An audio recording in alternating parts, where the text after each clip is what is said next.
Hello, नमस्कार, good morning प्यारे दोस्तों पहचान एकेडमी में आप सभी का हार्दिक स्वागत है। और दोबारा से पहचान एकेडमी आपके वर्तमान महावीर के से संबंधित महत्वपूर्ण सूचनाओं के क्रम में वापस आप सभी के लिए उन सूचनाओं को एकत्रित करके लाने का प्रयास किया है। तो यहाँ दोस्तों हम हालांकि वीएमओई से एक किनार होने का प्रयास कर रहे थे कि अब बहुत सारी सूचनाएं हम लोगों ने स्टूडेंट्स को दे दी हैं, लेकिन स्टूडेंट के साथ में कंटिन्यू समस्याएं बनती देख करके वापस से हमने इसमें प्रीबैक किया है। तो दोस्तों अभी आज की जो महत्वपूर्ण सूचनाएं हैं वो 8 महत्वपूर्ण सूचनाएं हैं जिनके बारे में हम बातचीत करने जा रहे हैं। अगर आप वीएमओई कोटा ओपन से किसी भी प्रकार के degree courses, certificate courses, diploma courses या कुछ भी कर रहे हैं तो आपको आपके अवेयरनेस के लिए, जागरूकता के लिए आपको हमारी पहचान एकेडमी पर आपका हार्दिक स्वागत है। और यहाँ पर आपको जुड़ जाना चाहिए, सब्सक्राइब करना चाहिए और हमें भी सपोर्ट करने का प्रयास करना चाहिए ताकि आप लोगों को हम पूरी तरह से फुल कॉन्फिडेंस के साथ में हर महत्वपूर्ण सूचना उपलब्ध करवा सकें। ठीक है दोस्तों, यहाँ आपने थंबनेल देखा होगा, जैसा कि थंबनेल में लिखा हुआ है महत्वपूर्ण सूचनाएं। ये महत्वपूर्ण सूचनाएं वर्तमान समय में वो सूचनाएं हैं जिनके वंचित होने से आपका एक बहुत बड़ा नुकसान आपके साथ में घटित हो सकता है। तो उस सिचुएशन को देखते हुए कहीं ना कहीं ये लगा कि इतनी सारी जो बातें हैं, उन महत्वपूर्ण जो सूचनाएं हैं उन्हें बताना स्टूडेंट्स को ज़रूरी है। कहीं वो इससे किनारा तो नहीं कर रहे हैं या फिर इससे कहीं ये बातें उन तक पहुंची है या नहीं पहुंची है। इस वजह से मैंने एक सफल प्रयास करने की कोशिश की है कि यहाँ इस वीडियो के माध्यम से आपको ये जो इम्पोर्टेंट जानकारियाँ हैं ये आपको मिल सकें। ठीक है दोस्तों, तो यहाँ आपको पूरा वीडियो देखना है, कंप्लीट देखना है, शुरू से लास्ट तक देखना है, हर महत्वपूर्ण सूचना को ध्यान से सुनना है। ठीक है, इसमें आप ही का प्रॉफिट है, मेरा कोई प्रॉफिट नहीं है। बस मेरा प्रॉफिट इतना सा है कि आप लोगों का सानिध्य प्राप्त होता है, आप लोगों का साथ मिलता है, आप लोगों के अच्छे अच्छे कमेंट्स मिलते हैं, तो उससे काफ़ी कुछ संतुष्टि फील होती है। ठीक है, स्टार्ट करते हैं। यहाँ वीडियो में थंबनेल में आपको महत्वपूर्ण सूचनाओं के बारे में डिस्कशन किया गया। एक बीएलआईएस और डीएलआईएस प्रैक्टिकल कैंप्स होने जा रहे हैं। क्या करना है बीएलआईएस एंड डीएलआईएस प्रैक्टिकल कैंप में, और ये कब होंगे, कहाँ होंगे, सब चीज़ों की जानकारी। असाइनमेंट जमा करवाने की जल्दी, मतलब असाइनमेंट जमा करवाना है आपको और अभी जमा करवाना है। अभी असाइनमेंट से संबंधित ही जो प्रीवियस समस्याएं सारी रही थी उनका मूल कारण अधिकतर स्टूडेंट्स के साथ में असाइनमेंट्स का रहा था, लेकिन यहाँ पर हम आपको पहले ही अवेयर कर रहे हैं इस चीज़ के लिए, इसीलिए आप लोग अब इस चीज़ की डेट को न जाने दीजिएगा और अपने असाइनमेंट श्योर 100% आप जमा करवाएं। ठीक है, कैसे जमा कराने हैं, कहाँ जमा कराने हैं, किस तारीख को जमा कराने हैं, वो इस वीडियो में सॉल्यूशन है इस चीज़ का। एमएससी वाले जो स्टूडेंट हैं, फिजिक्स से हैं, जूलॉजी से हैं और एनी अदर स्ट्रीम से जो भी एमएससी कर रहे हैं, तो उन स्टूडेंट्स के लिए भी उनके प्रैक्टिकल कैंप कैसे होते हैं, प्रैक्टिकल कैंप में क्या होगा, और एडिशनल के जो पेपर हैं वो पेपर में प्रमोट उनको किया गया है या नहीं किया गया है, और उनके जो पेपर हैं वो टाइम टेबल आ गया है, तो कैसे उनके पेपर होंगे, कब होंगे, इन चीज़ों के ऊपर डिस्कशन करेंगे। परीक्षा में बहुत सारे स्टूडेंट्स का कमेंट मिला कि सर क्या आज़ाद 1 वीक सीरीज से पेपर में जो गेस्ट पेपर्स हैं उनसे कुछ क्वेश्चंस आ रहे हैं या नहीं आ रहे हैं। तो दोस्त ऐसा है, 70 to 75% या 80% ही आप मान सकते हैं कि 80% के समथिंग, उससे भी ऊपर आपके क्वेश्चंस मैच खा रहे हैं आज़ाद 1 वीक सीरीज से। बिल्कुल इफेक्टिव है। और यहाँ पर आप एक एवरी जो भी एग्जाम्स देंगे, अगर आपने आज़ाद 1 वीक सीरीज़ का मतलब रिव्यू देखा है, आज आज़ाद 1 वीक सीरीज़ से कहीं ना कहीं कुछ भी टॉपिक्स का अध्ययन किया है, तो उसमें आपको देखने को 100% आप श्योरिटी के साथ में आप खुद इस चीज़ को बोल सकते हैं कि यार यहाँ से क्वेश्चंस पुटअप किए गए हैं। तो दोस्तों ये पिछले क्रम के क्वेश्चंस को इसमें शामिल किया गया है और काफ़ी अच्छा डेरिवेशनल चीज़ें आपको यहाँ पर शो आउट की गई हैं और सरल भाषा के माध्यम से, तो ये काफ़ी प्रॉफिटेबल है। ठीक है, और वर्तमान समय में जो 8 इंपॉर्टेंट चीज़ें चल रही हैं उनके बारे में हम बातचीत करेंगे। ठीक है, 8 इंपॉर्टेंट चीज़ों में मैं आपको सारी चीज़ें शामिल करूंगा। पास होने के लिए गेस्ट पेपर्स कहाँ से पढ़ने हैं, है ना। इसके अलावा जिनके एनसी है और डिफ़ॉल्टर फॉर्म भरा है और उन्होंने मतलब जो पहले से डिफ़ॉल्टर्स हैं उनके साथ की समस्या क्या है और वो प्रमोट होंगे, ये तो निश्चित है कि वो प्रमोट कर दिए गए हैं, तो वो कैसे किए जाएंगे, कब होगा, क्या होगा, रिजल्ट कब आएगा, कब नहीं होगा, ये सब चीज़ें। इसके अलावा एक समस्या, महत्वपूर्ण समस्या है जिसको मैंने 8 में तो शामिल नहीं किया, लेकिन 9वीं महत्वपूर्ण सूचना मान लेता हूँ कि बहुत सारे स्टूडेंट ऐसे हैं जिनकी अभी तक बुक्स जारी नहीं हुई है ना। तो बुक्स जारी नहीं होने की सिचुएशन में वो असाइनमेंट कैसे जमा कराएंगे और अपना अध्ययन है वो कैसे करेंगे, तो इस सब चीज़ों के बारे में हम अभी बात करना चाह रहे हैं। ठीक है दोस्तों, तो स्टार्ट करते हैं। इसमें जैसे कि आप सभी के सामने यहाँ पहला मैंने जो BLIS DLI संपर्क शिविर कैंपस से रिलेटेड इस इन्फॉर्मेशन को आप सभी के सामने प्रोवाइड करने का प्रयास किया। तो यहाँ पर जो ये इन्फॉर्मेशन है एक्चुअली में 25 फरवरी को ये नोटिस जारी किया गया था और 25 फरवरी के इस नोटिस में इस बात को स्पष्ट किया गया है कि प्रवेश सत्र जनवरी 2020 यानी जिनका एडमिशन जनवरी 2020 के सत्र में हुआ है, BLIS DLIS में प्रवेशित समस्त विद्यार्थी और कार्यक्रम की निर्धारित अधिकतम अवधि में आने वाले पूर्व डिफॉल्टर विद्यार्थियों को सूचित किया जाता है। यानी वो स्टूडेंट जिन्होंने नया एडमिशन है और जो पिछली बार डिफॉल्टर थे और जनवरी सत्र वाले स्टूडेंट हैं। ठीक है, ये क्लियर हो गई बात। तो उनका जो है क्षेत्रीय केंद्र भरतपुर में जाकर के सभी की बात हो रही है। यहाँ पर ओनली भरतपुर वाले क्षेत्रीय केंद्र की बात नहीं, सभी की बात हो रही है जिनको क्षेत्रीय केंद्र भरतपुर में 10 दिन का कॉन्टैक्ट कैंप आयोजित किया जा रहा है। वहां पर आपको जाना है। 10 दिन का ये संपर्क शिविर आयोजित किया जाएगा। तारीख की बात कर लेते हैं तो DLIS यानी diploma in library and information science की बात हो रही है। तो ये 1 मार्च से है और 1 मार्च से सुबह 8 बजे से है। अधिकतर स्टूडेंट पहुंच गए क्योंकि आज 3 मार्च हो चुका है। लेकिन अगर मान लो अभी भी आप नहीं पहुंचे हैं तो अभी भी आपके लिए सुनहरा मौका है, क्योंकि इसमें जो 75% उपस्थिति अनिवार्य होती है और 75% का मतलब हो गया 7 डेज भी आपको वहां पर लगभग समथिंग रहना है, 7 to 8 डेज है ना। BLIS के लिए भी 1 मार्च से स्टार्ट हैं और यहाँ पर 12 बजे तक का आपका 12 बजे से स्टार्ट हो जाएगा 1 मार्च को। ठीक है, आगे हम बात करते हैं। जो स्थान है आपका क्षेत्रीय केंद्र कोटि पुष्प वाटिका सारस चौराहा के पास में है, भरतपुर में है। सभी विद्यार्थियों को इन कक्षाओं में उपस्थिति अनिवार्य है और 75% से कम उपस्थिति होने पर परीक्षाओं में सम्मिलित होने की अनुमति आपको नहीं मिलेगी। फिर आप वापस से डिफॉल्टर हो जाएंगे। NC लिखा आएगा, परिणाम है जो अपूर्ण रहेगा। NC का मतलब ये ध्यान रख लीजिएगा कि NC का मतलब फेल नहीं होता है, NC का मतलब अपूर्ण होता है। यानी आप अभी आपका जो प्रक्रिया है, आपको जो करना था वो आप पूरा काम नहीं कर पाए हैं। आप जो ओपन यूनिवर्सिटी जितनी भी होती है उनमें NC का मतलब यही होता है। ठीक है, कक्षाओं में उपस्थित होने के लिए पहचान पत्र ID अवश्य लाएं और कोविड-19 SOP की पालना यानी जो भी महत्वपूर्ण नियम है उनकी सभी की पालना, छात्रों को मास्क लगा कर आना है, ये सब चीज़ें आपको करना जरूरी है। DLIS की बात कर ली है, BLIS की बात कर ली है, अब MSc के कॉन्टैक्ट कैंप्स की बात करते हैं। तो ये जो नोटिस है ये 2 तारीख का है, 2 मार्च का है और इसमें MSc first year and final year जो कि हैं यानी प्रीवियस और फाइनल हैं, प्राणी विज्ञान वाले हैं, प्राणी शास्त्र वाले, जूलॉजी वाले जो स्टूडेंट हैं उनके लिए बात करना चाहेंगे। तो यहाँ पर उनका जो प्रैक्टिकल कैंप है, संपर्क शिविर है, वो क्षेत्रीय केंद्र कोटा के लिए, स्पेशली क्षेत्रीय केंद्र कोटा के लिए बातचीत की गई है। तो उसमें क्या है, ओल्ड स्कीम कैंप अर्थात जनवरी 2018 हो या फिर इससे पहले MSc के स्टूडेंट हो जो कि प्राणी शास्त्र में प्रवेशित स्टूडेंट हो। यानी ये बात आपको कुछ भी ध्यान नहीं रखना कि आपने MSc में कब कौन सा एडमिशन लिया था। बात यह है कि अगर आप क्षेत्रीय केंद्र कोटा से बिलोंग करते हैं तो आपका जो भी अभी तक जो भी नहीं हुआ था प्रैक्टिकल कैंप में, अगर आप डिफॉल्टर भी थे तो आपको प्रैक्टिकल कैंप में, इस प्रैक्टिकल कैंप में शामिल होने जाना है। यहाँ MSc प्रीवियस फाइनल जूलॉजी कार्यक्रम के क्षेत्रीय केंद्र कोटा पर पंजीकृत निर्धारित अधिकतम अवधि में आने वाले पूर्व वर्षों में डिफॉल्टर विद्यार्थियों को सूचित किया जाता है कि क्षेत्रीय केंद्र कोटा द्वारा वर्धमान महावीर खुला विश्वविद्यालय कोटा परिसर में सत्रांत परीक्षा जून 2020 केवल प्रीवियस ईयर के हैं और सत्रांत परीक्षा दिसंबर पूर्वार्ध और उत्तरार्ध में पंजीकृत आयोजित डिफॉल्टर विद्यार्थियों के लिए प्रायोगिक काउंसलिंग कक्षाओं हेतु संयुक्त प्रायोगिक संपर्क शिविर कुल 20 काउंसलिंग दिवस निम्न प्रकार से आयोजित किया जाता है।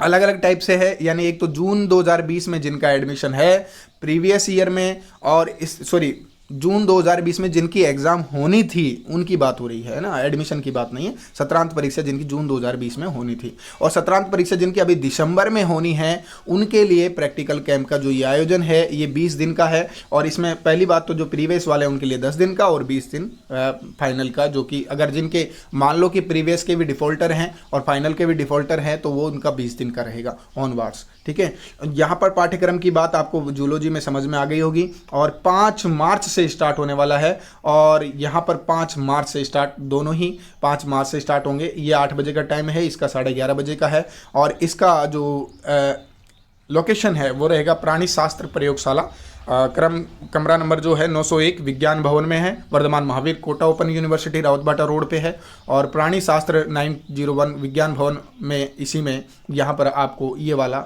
प्रैक्टिकल कैंप है। ठीक है, आपको इन्फॉर्मेशन के लिए मैं बता देता हूं कि न्यूनतम 75% उपस्थिति अनिवार्य है, और इससे अगर कम उपस्थिति रहती है तो आप कैंसिल लिखाएगा, आपका एडमिट कार्ड भी आपका नहीं आएगा, जो सैद्धांतिक परीक्षाएं होती है उनका।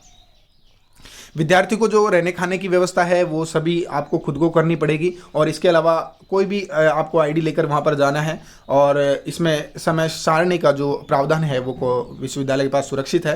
प्रायोगिक परीक्षाओं की विस्तृत समय सारणी की सूचना शिविर के दौरान ही आपको दी जाएगी, और 2019 में जो प्रवेश ले चुके थे फाइनल में प्रीवियस में, और जिनका स्कॉलर नंबर नवंबर 2019 से प्रारंभ के लिए प्रायोगिक शिविर नहीं है, उनके लिए इसी न्यू स्कीम के तहत सूचनाएं उपलब्ध करवा दी जाएगी।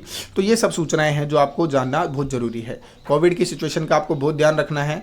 आगे हम बात करते हैं एमएससी में जो फिजिक्स के अंदर हैं, फिजिक्स वाले को प्रैक्टिकल आरसी कोटा के लिए यानी रीजनल सेंटर कोटा के लिए, उसी के लिए ये प्रैक्टिकल कैंप का आयोजन है, और दिनांक 5 तारीख से है 20 दिन की काउंसलिंग के लिए 2 बजे से है दोपहर में भौतिक प्रयोगशाला विज्ञान भवन वर्धमान महावीर खुला विश्वविद्यालय कोटा में। इसकी लोकेशन है, 75% उपस्थिति अनिवार्य है, और खाने वाने रहने की व्यवस्था आप सबको देखनी है। ये 20 दिन की काउंसलिंग के दिवस के लिए आपको यहाँ पर आपको जाना है। ये फिजिक्स की बात है, एमएससी फिजिक्स जो स्टूडेंट कर रहे हैं।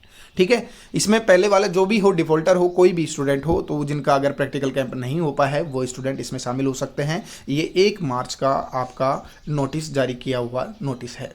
ठीक है दोस्तों, तो ये इतनी सारी बातें हमने कर ली हैं, लेकिन बात बाकी जो हम 8 महत्वपूर्ण सूचनाओं की बातें कर रहे थे, अभी हमने 3 से 4 या 5 महत्वपूर्ण सूचनाओं के बारे में बातचीत की है। BLIS DLIS प्रैक्टिकल कैंप की बात हो चुकी है। अब हम बात करें असाइनमेंट जमा करवाने की तारीख की। सबसे इंपॉर्टेंट चीज़ है कि असाइनमेंट जमा करवाना ही सबसे महत्वपूर्ण होता है ओपन यूनिवर्सिटी के अंदर। तो यहाँ पर आपको ध्यान रखना है कि असाइनमेंट जो जमा कराने की तारीख है वो आपको, मैं इसको कलर इसका वाइट कर देता हूँ।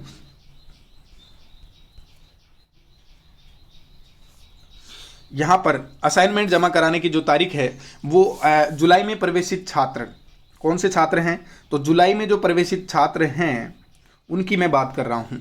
ठीक है, जुलाई में प्रवेशित छात्रों को अपनी आंतरिक मूल्यांकन जो जमा करवाना है, असाइनमेंट जमा कराना है, वो 1 अप्रैल से, ठीक है, 1 अप्रैल से 15 मई के बीच में आपको ये जमा करवाना है।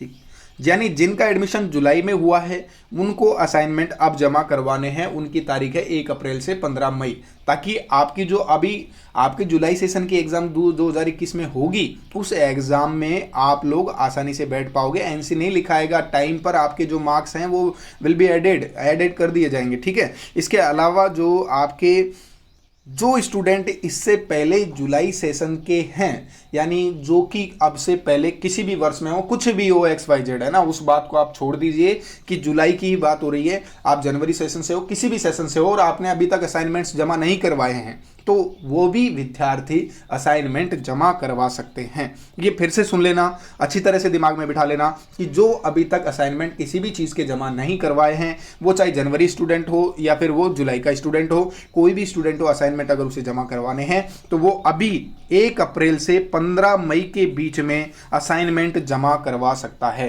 ठीक है, और जो की बातें रहेंगी वो बुक्स से रिगार्डिंग, वो उसके बारे में बातचीत करेंगे। पहले ये डेट का विशेषता है, आपको ध्यान रखना है 1 अप्रैल से 15 मई के बीच में आपको अपने असाइनमेंट कंप्लीट जमा करवाने हैं, जिन्होंने अब तक असाइनमेंट जमा नहीं करवाए हैं। ठीक है, नए स्टूडेंट की बात नहीं कर रहा, पिछले स्टूडेंट की, चाहे वो जुलाई 2020 का हो, जनवरी 2020 का हो, जनवरी 2019 का हो, जुलाई 2019 का हो, जनवरी 2018 का हो, जुलाई 2018 का हो, या उससे पहले का हो, असाइनमेंट उसे जमा करवाना है तो अभी आप करवाए, ये बेस्ट टाइमिंग है। और इसके बाद में फिर आप 6 महीने बाद में वेट कीजिएगा, तो इससे बेटर है कि आप अभी इसे जमा करवाएं। ठीक है, तो ये तो रहा हमारा असाइनमेंट से रिगार्डिंग नॉलेज। और एमएससी की मैंने बातचीत करी ली है, प्रैक्टिकल कैंप की।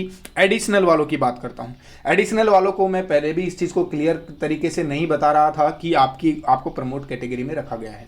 क्यों? क्योंकि वहाँ पर यूनिवर्सिटी ने इस चीज़ को पहले भी क्लियर किया था कि जो प्रमोट पॉलिसी है उसके अकॉर्डिंग एडिशनल वालों को प्रमोट नहीं किया जा सकता है। यूजीसी ने भी इस चीज़ को फाइनल किया था, तो यहाँ पर भी यही चीज़ हुई है, आपको प्रमोशन की कैटेगरी से बाहर रखा गया है और एडिशनल के पेपर किए जाएंगे। और ये पेपर जो आपके होंगे, ये जो अभी बीएड वाले जो स्टूडेंट हुए थे जिनकी काउंसलिंग वगैरह हुआ के अब इनकी एग्जामिनेशन होने वाली वाली है फर्स्ट ईयर की, ठीक है। बीएड फर्स्ट ईयर की जो एग्ज़ाम होगी उनके साथ में आपके एडिशनल के पेपर ले लिए जाएंगे। और बीएड के नहीं, जो भी आपने एडिशनल सब्जेक्ट में प्रवेश लिया है तो उन सभी के पेपर आपके बीएड के फर्स्ट ईयर के एग्जाम्स के साथ होने हैं, ठीक है। प्रमोट नहीं किया गया है, ध्यान रखना। और जून 2020 के जो पेपर होने वाले थे, जून 2020 में हमारा पेपर था, कोरोना हो गया तो उसकी वजह से हम पेपर नहीं दे पाए, या यूनिवर्सिटी ने पेपर लिया ही नहीं है, तो हमें तो प्रमोट करना चाहिए था। तो ऐसा नहीं है, आपको प्रमोट नहीं किया गया। एडिशनल वालों को कैसे प्रमोट करेंगे, किस बेसिस पे प्रमोट करेंगे, आप खुद समझते हैं इन चीज़ों को। तो आपकी एग्जाम है जो हब होगी बीएड वालों के साथ में होगी, फर्स्ट ईयर वालों के साथ में होगी, प्रमोट नहीं किए जाएंगे, ठीक है। ये बात हो गई है। अब हम बात कर रहे हैं कि पास होने के लिए गेस्ट पेपर्स कहाँ से लाएं, ठीक है। तो पास होने के लिए जो गेस्ट पेपर हैं, इंपॉर्टेंट गेस्ट पेपर हैं, उनकी बात मैं आपको करके बता देना चाहता हूं कि जो आपका अजय मेरू पब्लिकेशन फाउंडेशन है, अजय मेरू पब्लिकेशन है, उस अजय मेरू पब्लिकेशन लगातार अपने हमारे जो टेलीग्राम ग्रुप है इसके साथ साथ में आप लोगों को मैं भी वो गेस्ट पेपर्स प्रोवाइड करवा दूंगा। तो यहाँ पर जो गेस्ट पेपर हैं लगातार प्रत्येक सब्जेक्ट के जारी किए जा रहे हैं, तो वहाँ से आप गेस्ट पेपर्स का अध्ययन कीजिए। श्योरिटी के साथ में मैं इस चीज़ को बोल सकता हूँ कि वहाँ पे आपको मैक्सिमम प्रॉफिट होने वाला है, ठीक है। तो गेस्ट पेपर्स आपको यहाँ से लेने हैं, क्योंकि और कोई भी जो पब्लिकेशन है वो इस चीज़ के बारे में खुल करके सामने नहीं आ रहा है। अजय मेरू पब्लिकेशन इस चीज़ में आप सभी के सहयोग के लिए अग्रणी रहा है पहले से भी, और अभी भी इस चीज़ के लिए तत्पर है। तो यहाँ पर आपको गेस्ट पेपर्स प्रोवाइड होंगे, और गेस्ट पेपर्स के साथ साथ में सबसे इंपॉर्टेंट चीज़ है आपको सीरीज परचेज करनी है। बिकॉज क्योंकि ये परचेज इसलिए नहीं करने की, हम लोग इसलिए नहीं बोल रहे, या मैं इसलिए नहीं बोल रहा हूँ इस चीज़ को, क्योंकि आपको क्या है कि मैंने खुद ने बुक्स देखी हैं आपकी सभी की, तो बुक्स की मैं हालांकि बुराई नहीं कर सकता हूँ, अच्छी बुक्स हैं, लेकिन उसकी जो भाषा है वो काफ़ी डिफ़िकल्ट पड़ती है, उसमें कई सारे इश्यूज देखे गए हैं। तो उसकी अकॉर्डिंग अगर आपको सीरीज़ लेते हैं, परचेज करते हैं, तो उसमें काफ़ी अच्छी हद तक आपको सरल भाषा में और आपका जो इंपॉर्टेंट चीज़ें हैं एग्जामिनेशन के अकॉर्डिंग पास करने के लिए, परसेंटेज बनाने के लिए, वो सब चीज़ों को इनमें शामिल किया गया है और महत्वपूर्ण प्रश्नों का संग्रह किया गया है। तो उन चीज़ों को आप देख सकते हैं। आगे बात करें, हमने पास होने के लिए गेस्ट पेपर्स की बात की, एमएससी प्रैक्टिकल कैंप की बात की है, जूलॉजी की बात की है, और आपके फिजिक्स की बात की है। और प्रवेश सत्र जनवरी की मैं बात करना चाहूँगा कि जो अभी जनवरी में न्यू एडमिशन ले रहे हैं, तो उन स्टूडेंटों के साथ में क्या है, न्यू एडमिशन जो है उसकी तारीख भैया 31 मार्च बढ़ा दी गई है। कितनी बढ़ा दी गई है? 31 मार्च बढ़ा दी गई है। अब आप एडमिशन आसानी से ले सकते हैं, फीस जमा करवा सकते हैं, जो भी करना चाहें वो कर सकते हैं। फर्स्ट ईयर में भी एडमिशन हो रहे हैं, सेकंड ईयर में भी हो रहे हैं, फाइनल ईयर में भी हो रहे हैं, और आपके प्रमोटी ईयर में भी एडमिशन हो रहे हैं। अगर आप एमए कर रहे हो, मास्टर डिग्री कर रहे हो, तो उसमें भी एडमिशन हो रहे हैं। सब चीज़ों के एडमिशन है, डिफॉल्टर्स के भी हैं, सब चीज़ें हैं, ठीक है। तो आप ये चीज़ की तारीख 31 हो चुकी है, ठीक है। ये भी हमारी जो सूचना है वो क्लियर हो गई है। और जिनके एनसी है उनकी बात करते हैं, इंपॉर्टेंट, जिन स्टूडेंट के एनसी है, डिफॉल्टर फॉर्म भरा है, उनके एडमिट कार्ड नहीं आए हैं, तो उन स्टूडेंटों की मैं बात करूं तो उनको क्या करना है, उनको कुछ भी सोचने की जरूरत नहीं है, उन्हें कुछ भी प्रॉब्लम करने की जरूरत नहीं है, मतलब अपने दिमाग में टेंशन पालने की जरूरत नहीं है, क्योंकि उन्होंने अगर एनसी भरा था और एनसी के बावजूद मतलब उनका डिफॉल्टर का जो एडमिट कार्ड में डिफॉल्टर पेपर नहीं आए हैं, तो उसमें क्या है कि उनको प्रमोट कैटेगरी में रखा गया है। ये तो आप लोगों की एक अच्छी बात है, आप लोगों के लिए तो प्रमोट कैटेगरी में रखा गया है। आपका जैसे नेक्स्ट पेपर होगा उसके अकॉर्डिंग आपको प्रमोशन दिया जाएगा। वो एवरेज स्ट्रीम्स किसी का भी हो, उसको इस चीज़ के लिए फॉलो करना है। एडिशनल सब्जेक्ट्स जैसे चीज़ें हैं उनको छोड़ करके, और इसके अलावा जितने भी स्टूडेंट हैं और ऑल डिग्रीज के, ओवरऑल डिप्लोमा, सर्टिफिकेट कोर्सेज के, तो उन सभी को प्रमोट कैटेगरी में रखा गया है। लेकिन वो सभी अलग अलग चीज़ों के ऊपर डिपेंड करता है कि आपका जो नेक्स्ट ईयर का एग्जामिनेशन होगा उसके अकॉर्डिंग आपको जो प्रोविजनली मार्क्स हैं वो प्रोवाइड करवाए जाएंगे, एंड उसी के अकॉर्डिंग आपको अच्छी लेवल पर परसेंटेज आपकी बन सकती है, ठीक है। इसके अलावा बात करें कि जो मैंने लगभग सारी बातें कर ली हैं, क्योंकि हमने बात की है शुरू से 8 पॉइंट हो चुके हैं, बुक्स की बात रह गई है, बिल्कुल 8 बातें हो चुकी हैं, लेकिन मैंने एक बुक शामिल की थी स्टार्टिंग में बुक्स के बारे में। तो बुक्स के बारे में दोस्तों ऐसा है कि बुक्स है ना, आप लोग स्टूडेंट OneView पर जाकर चेक कर सकते हैं कि आपकी बुक्स वहाँ से प्रोवाइड करवा दी गई है या नहीं करवा दी गई है। यदि आपकी बुक को 1 से 2 महीने हो गए हैं, VMOU के द्वारा जारी किए हुए हैं और फिर भी आपको नहीं मिली है बुक, तो आपको क्या करना है, आपको आपका जो डाकिया पोस्टमैन है उसके पास जाना है, वहां से आपको इस चीज़ के बारे में सूचना प्राप्त करनी है। यदि वो कहता है कि मुझे ये तो अभी तक मुझे ही नहीं मिली है तो मैं आपको कैसे बुक्स अवेलेबल कराता, तो उसके लिए आपको क्या करना है, उसके लिए आपको वापस से कंप्लेंट जाहिर करनी है VMOU में कि मुझे बुक्स प्राप्त नहीं हुई है, तो तब जाकर के आपको बुक्स दोबारा से सेंड की जाएंगी। और जो बुक्स हैं, क्योंकि अगर मान लो कोई भी पार्सल है आपको नहीं मिलता है तो वो वापस हो जाता है, तो उस सिचुएशन में वो VMOU में वापस चला गया होगा, आपकी प्रॉब्लम के अकॉर्डिंग भी हो सकता है, या डाकिए की मिस्टेक की वजह से हो सकता है, या ओवर डेट होने की वजह से भी हो सकता है, तो उस सिचुएशन में आपको दोबारा से पार्सल सेंड कर दिया जाएगा। ठीक है। इसके अलावा जो हार्ड कॉपी, अगर आप हार्ड कॉपी आपको अभी कंपलसरी है, इमरजेंसी है कि मुझे तो अभी चाहिए, तो मैं कैसे कर पाऊंगा, अभी मेरे लिए डेट भी आ चुकी है असाइनमेंट वगैरह जमा कराने की, तो इसके लिए सबसे बेस्ट चीज़ है आप अपना स्टूडेंट वन वीओ खोलिए और स्टूडेंट वन वीओ पर जाकर देखिए कि वहाँ पर आपके असाइनमेंट के कुछ असाइनमेंट के साथ में जो पेपर्स हैं वो पेपर्स भी साइड में दे रखे हैं, और इसके अलावा जो बुक्स हैं उनकी जो सॉफ्ट कॉपी है वो भी वहाँ पर अवेलेबल है। तो दोनों चीज़ वहाँ पर अवेलेबल हैं, दोनों चीज़ों को आप वहाँ से कंप्लीट कर सकते हैं अपने असाइनमेंट, और अपनी थोड़ी थोड़ी स्टडी भी, जिनकी एग्जामिनेशन और बुक्स नहीं आई हैं तो वो भी वहाँ से स्टडी आउट कर सकते हैं। तो ये महत्वपूर्ण जानकारी थी जो मुझे बतानी थी, और काफ़ी कुछ जानकारी आप लोगों को मिली होगी इस वीडियो के माध्यम से, आशा उम्मीद है, और उम्मीद ही नहीं, ये काफ़ी नॉलेजेबल वीडियो भी रही होगी।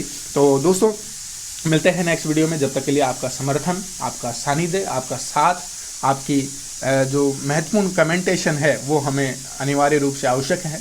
तो आप लोग हमारे साथ बने रहिए और सपोर्ट कीजिए, ताकि हम लोग आपको एक उचित अवेयरनेस और महत्वपूर्ण सूचनाओं को ला सकें। ठीक है दोस्तों, मिलते हैं नेक्स्ट वीडियो में, जब तक के लिए नमस्कार, और आपका सभी का समय देने के लिए बहुत बहुत धन्यवाद।